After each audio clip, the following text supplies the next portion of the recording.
Welcome Bienvenido! and welcome in, travelers. You're listening to the Wanderlusting Wives podcast. We're your podcast for escaping life's monotony, indulging in your wildest travel fantasies, and discovering the constant beauty of this ever-changing world. You may experience some turbulence along the way, so buckle up and keep your hands, arms, feet, and legs inside the vehicle as we wander on to our next destination. On today's episode, we'll be putting the NY in NYC as we explore New York State outside of the city. Welcome to the Wanderlusting Wives podcast. We're your navigators, Allison and Regan. And today we will be exploring New York State outside of New York City, also known as putting the New York in New York City. You like what we did there? That was good. So yeah, okay. So that's what we're going to be talking about today. But before we get started, of course, we have our icebreaker. So today's icebreaker is, do you prefer traveling to cities or traveling to nature destinations? Whew, that is a tough one. I'm going to have to go with city, only because I'm really huge on culture. And I feel like no matter if you have a short trip or a long trip, the city is where you're going to probably find the most amount of culture. Granted, there are areas with lots of culture in the nature, but I feel like you can really pack a punch with culture if you're in the city. And a nature trip is always awesome, but I would have to pick city just a smidge bit more than nature for the cultural aspect. How about you, Regan? Yeah, that's respectable, and I definitely agree. But I do think for me, I think nature destinations edge it out just a little bit. Because when I think nature, I think like hiking, like in Colorado, or beach is technically nature, things like that. So, and I really like both of those things. So I think I would go with that, but like maybe a city nearby to do a day trip to. I don't know. I think that would be, I'm very torn, but I think I'm going with nature. It kind of sounds like we're describing like a trip to Iceland. You know, you get a little bit of Yeah. city, lots of nature. But like Regan said, we are going to be talking all about New York State today. We focused our last two episodes on New York City and being born and raised in New York and traveling all over the place. When you get the question where you're from and we say New York, they say, oh, are you from like the Bronx or Brooklyn or Manhattan? Or like, no, not New York City. There's a whole other part of the state, believe it or not. So today we're going to be hitting on all the awesomeness that is outside of New York City. And to start us off, we're going to hit you with some fun facts about New York. So Buffalo is the second largest city in the state. Albany is the state capital. It is home to Niagara Falls, New York, that is, not Albany. It is home to the historic Erie Canal that runs from Albany to Buffalo. They also have Erie Canal cruises, which are very cool. And consistently present throughout the state, there is hiking in nature, lots of wineries, and plenty of history. So we're going to kind of go through this region by region of New York, and there are quite a few of them, but we're going to kind of break it down that way. And we're going to start over in our neck of the woods where Allie and I grew up, which is Western New York. And the main city in Western New York is Buffalo. You might have heard of Buffalo because of the Buffalo Bills, Buffalo Sabres, things like that. Buffalo wings, which are very, very famous. If you want wings, go to Duff's. Those are the best. But Buffalo is a really cool little city. You have, like I said, you have the Buffalo Bills, Buffalo Sabres, both very great sports teams for football, hockey. They also have a basketball team, a baseball team, probably some other sports teams, but I'm just not super into sports. So if you are, go ahead and check it out. There's also a really cool place that's been developed over the past few years called Canal Side, and Buffalo is right on Lake Erie, and so they have this really beautiful waterfront right downtown, and they have concerts there. There's kayaking, there's ice skating, all sorts of free activities. It's a great place to bike or walk, or I think there are like historical tours through there. That's a really great place to visit any time of year. There's always something going on and a lot of free things to do often. There's also Delaware Park in Buffalo, which was actually designed by Frederick Law Olmsted, who also designed, fun fact, Central Park in New York City. So he's a pretty cool guy. There's also, thinking about another architect, Frank Lloyd Wright has a couple of houses in Buffalo if you want to check those out, if you're into that sort of thing. Also in the area is Herschel Carousel Factory Museum. And it's a really cool museum all about carousels from over the century or whatever. And there are actually two working carousels there. One, I believe, is from like 1914 or something like that. And the other is from the 1940s. So that could be a cool thing to do with kids. I would not necessarily recommend going in winter because Buffalo winters are insane, but we have beautiful summers in Western New York. And just a quick trip from Buffalo is Niagara Falls. Like Allie said, Niagara Falls is free to visit. It's, oh my goodness, so many tourists come from all over the world to see Niagara Falls, both the Canadian and the United States sides. And you can see the falls from the Cave of the Winds or a whirlpool jet tour, which are really fun. Like you're on the river and you get in this jet boat, and that's awesome. Or you can ride the famous Maid of the Mist for an up close look at the falls. That runs about $25 a person. But you get your little poncho that you can take home with you. And that's just a really fun way to spend an afternoon. They also do fireworks and light shows over the falls, which are really cool. And nearby Niagara Falls, there's Lewiston, New York, which is actually a point where slaves would try to escape to Canada, escape to freedom. And there are some monuments there commemorating that.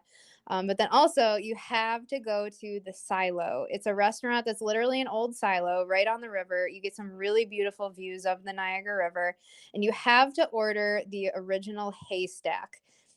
I'm going to read the description of what it is. It might not sound amazing to you, but trust us, it's so good. So, invented at this restaurant, the Silo, and seen on Man vs. Food, this is a seasoned ribeye steak with loads of melted mozzarella and piled high with toasted hash browns.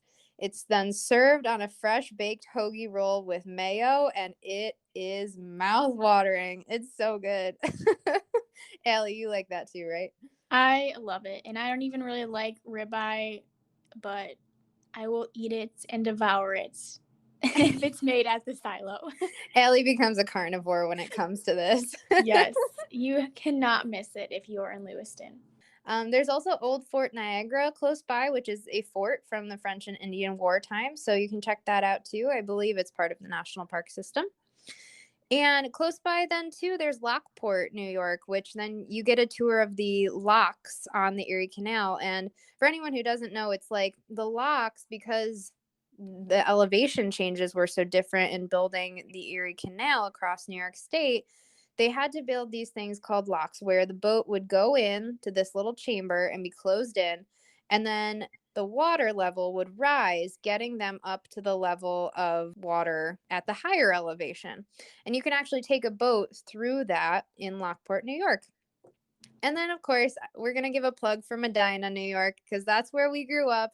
And it is the cutest little town. They've been putting a lot of money and care restoring the town. And it's just a cute and quaint little getaway. So definitely check that out if you're in the area.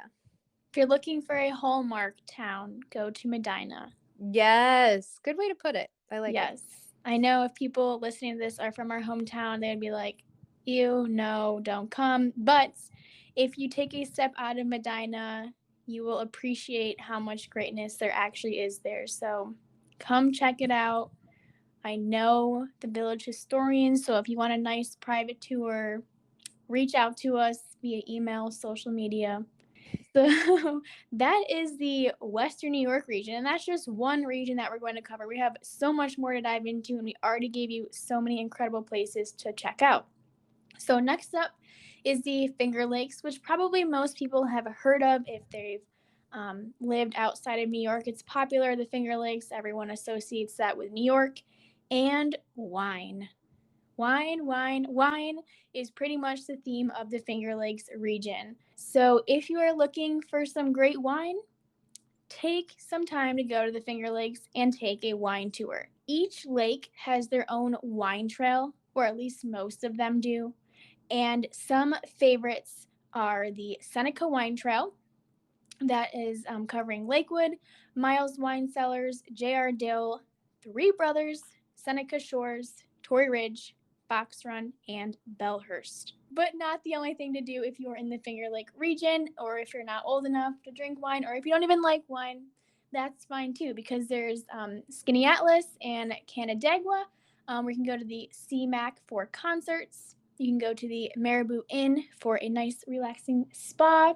After you've had way too much wine, maybe you want to recover from your hangover and head to the spa the next day.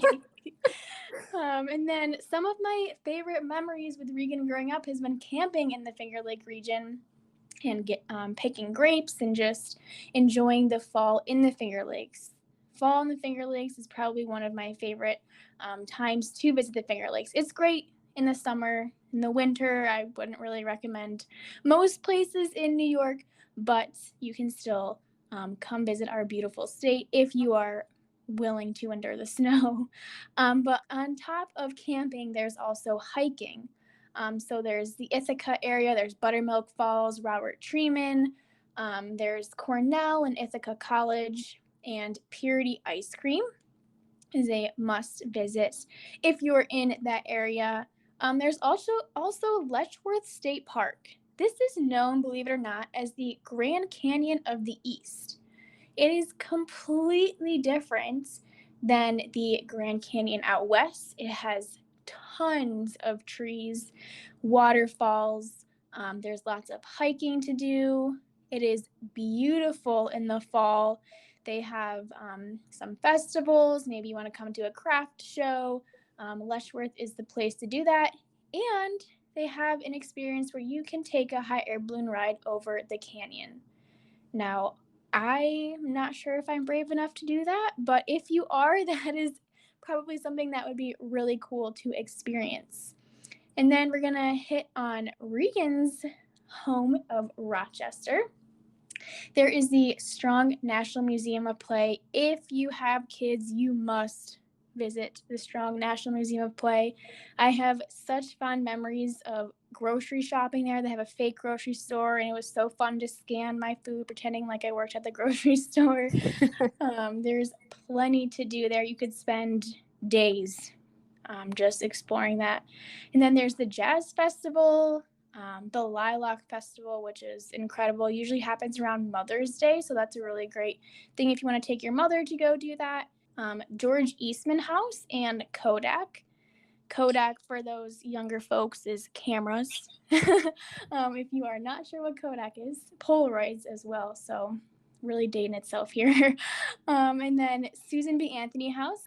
There's a gravesite, and Frederick Douglass's gravesite at Mount Hope. So over to you, Regan, for our next region. Yeah, I mean, I'm just gonna say I'm a little biased, but you can't really get much better than the Finger Lakes region. But there is a lot of other great stuff in New York State. But if you had to pick one, I would pick the Finger Lakes. But yeah, so moving on then. So you have the Southern Tier, which the main city in the Southern Tier would be like Binghamton, Hornell, something like that.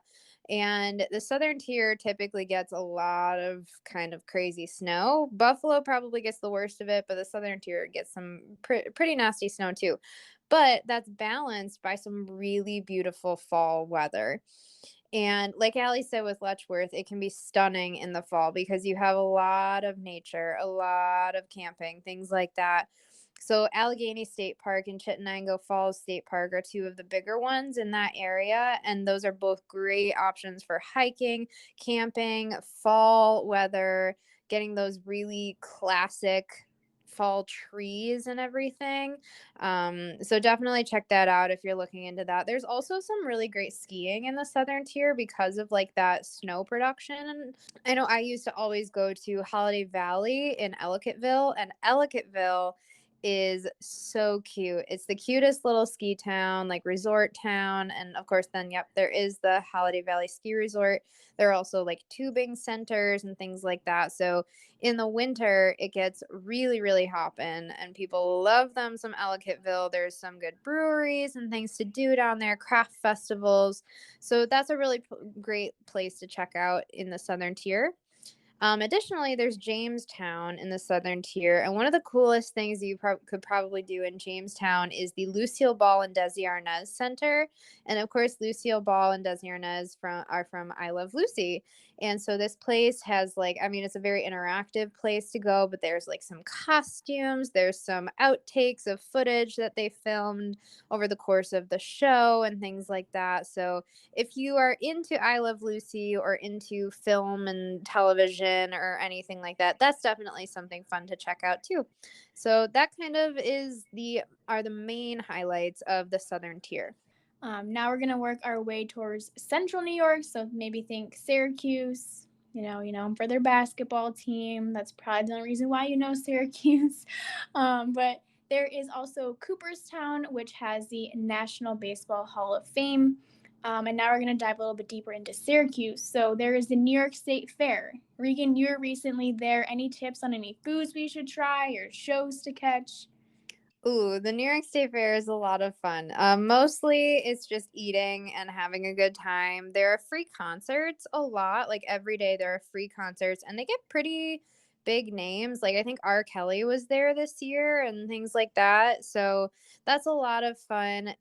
Don't miss the Milk Bar where you pay, well, basically it's 25 cents a cup and you get a little cup of milk. You can choose from regular or chocolate, and the chocolate milk is so good. So don't miss that. There's also dollar baked potatoes and sweet potatoes. There's always a really long line, but it's always worth it. There's a place, and I can't remember what it's called, but it's for gyros, which are really good at the state fair. Anything potatoes, pizza frites at the Villa. It's like fried dough, but I think it's like 2 feet long or something crazy. It's so good.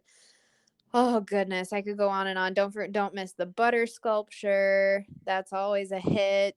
Yeah, it's a lot of fun. Yeah, so that's the New York State Fair. It is in the summer, the late summer, so be sure to check that out if you're in the Syracuse area that time of year. There's also the Carrier Dome, which is where Syracuse plays football, basketball, all that fun stuff there. There is the Rosamond Gifford Zoo, which is ranked one of the top in the country. And then the famous dinosaur barbecue. We talked very highly of the silo, and we will also give some credit where credit is due at the dinosaur barbecue. Plan ahead because there's going to be a long wait, but the wait is worth it.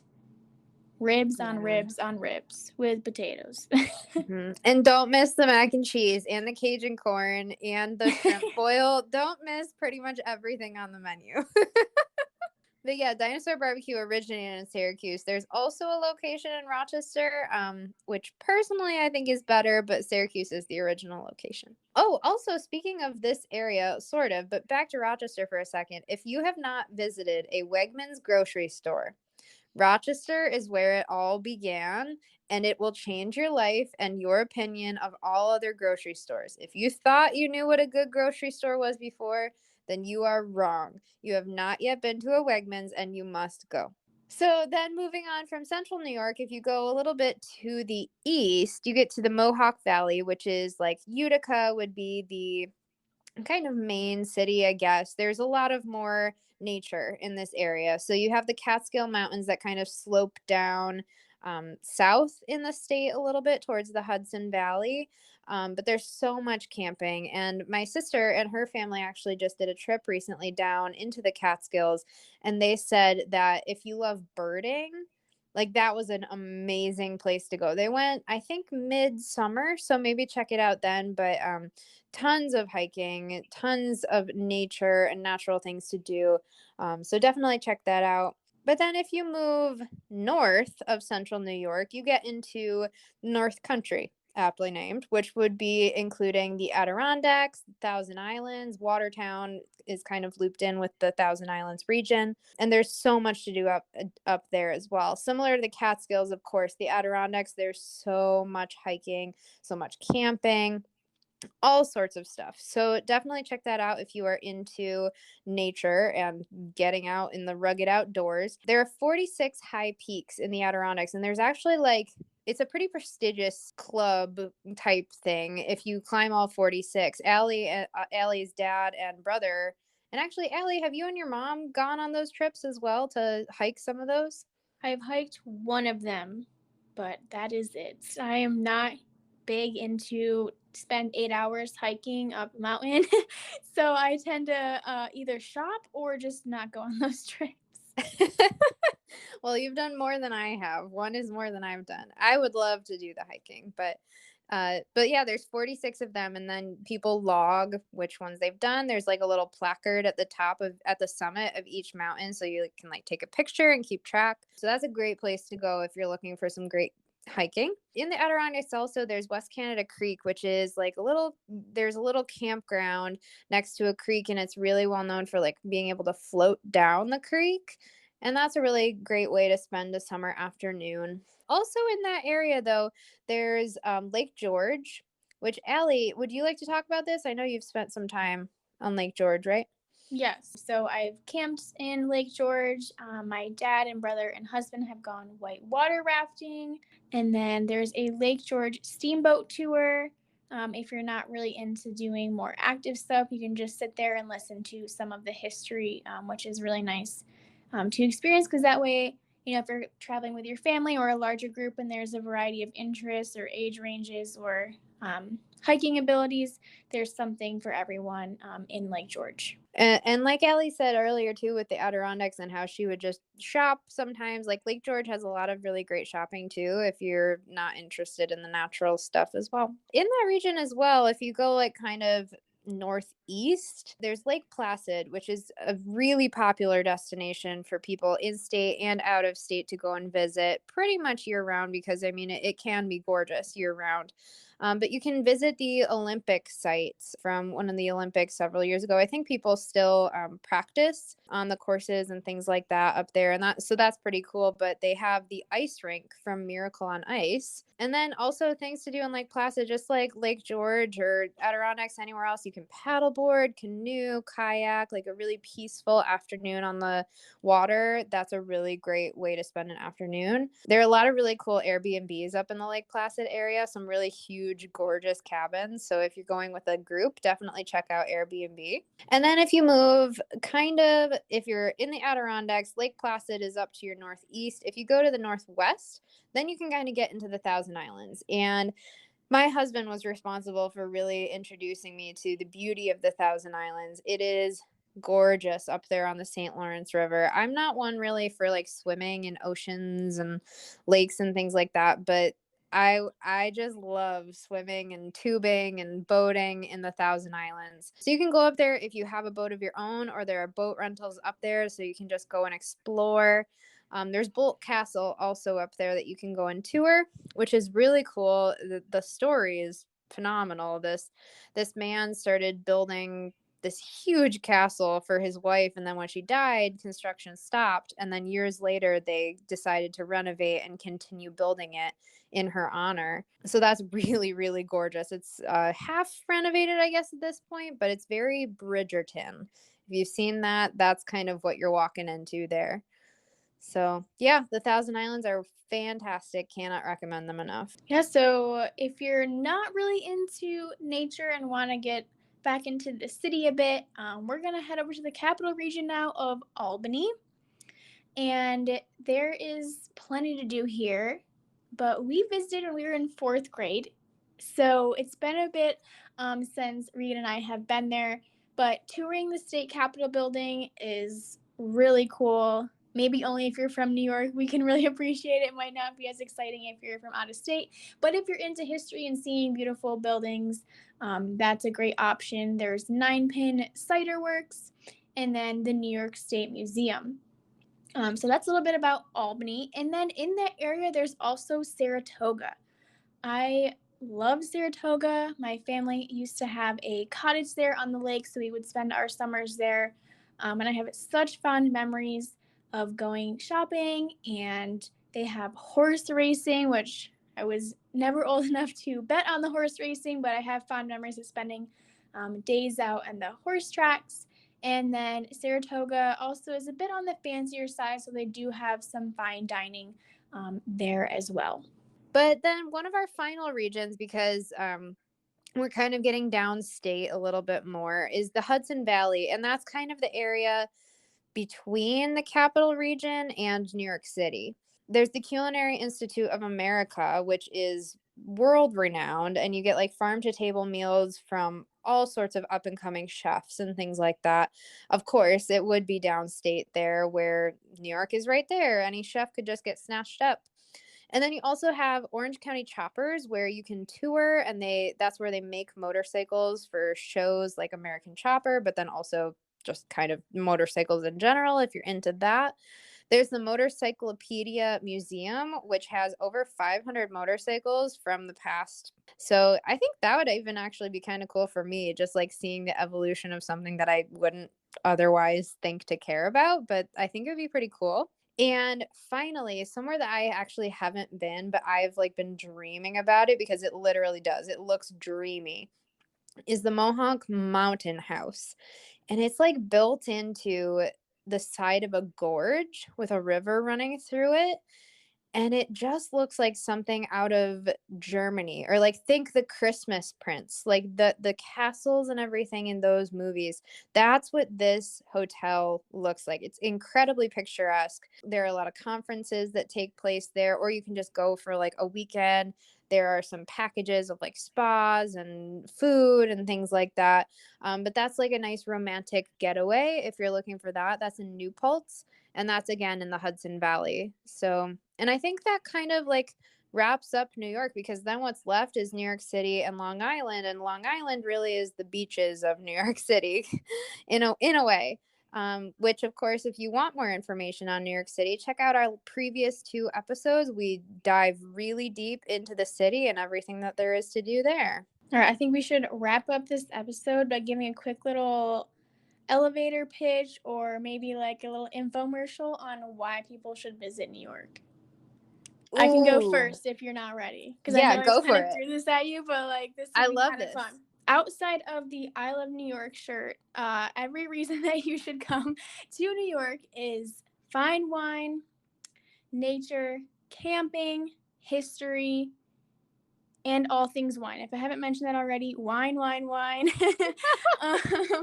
Hiking, camping, history, and an I Love New York shirt, because you're going to love New York after spending a couple days, a week or 2 here. Can't go wrong with New York State. I guess my elevator pitch would be, there's a reason that people who live in New York City get out of the city on the weekends. There's a reason for that. New York City is fantastic. There's so much to do, and there's culture galore. But people also like space. And if you like space and you like to kind of reflect back on the natural existences that are around us, you got to get out of the city. And New York is perfect for that.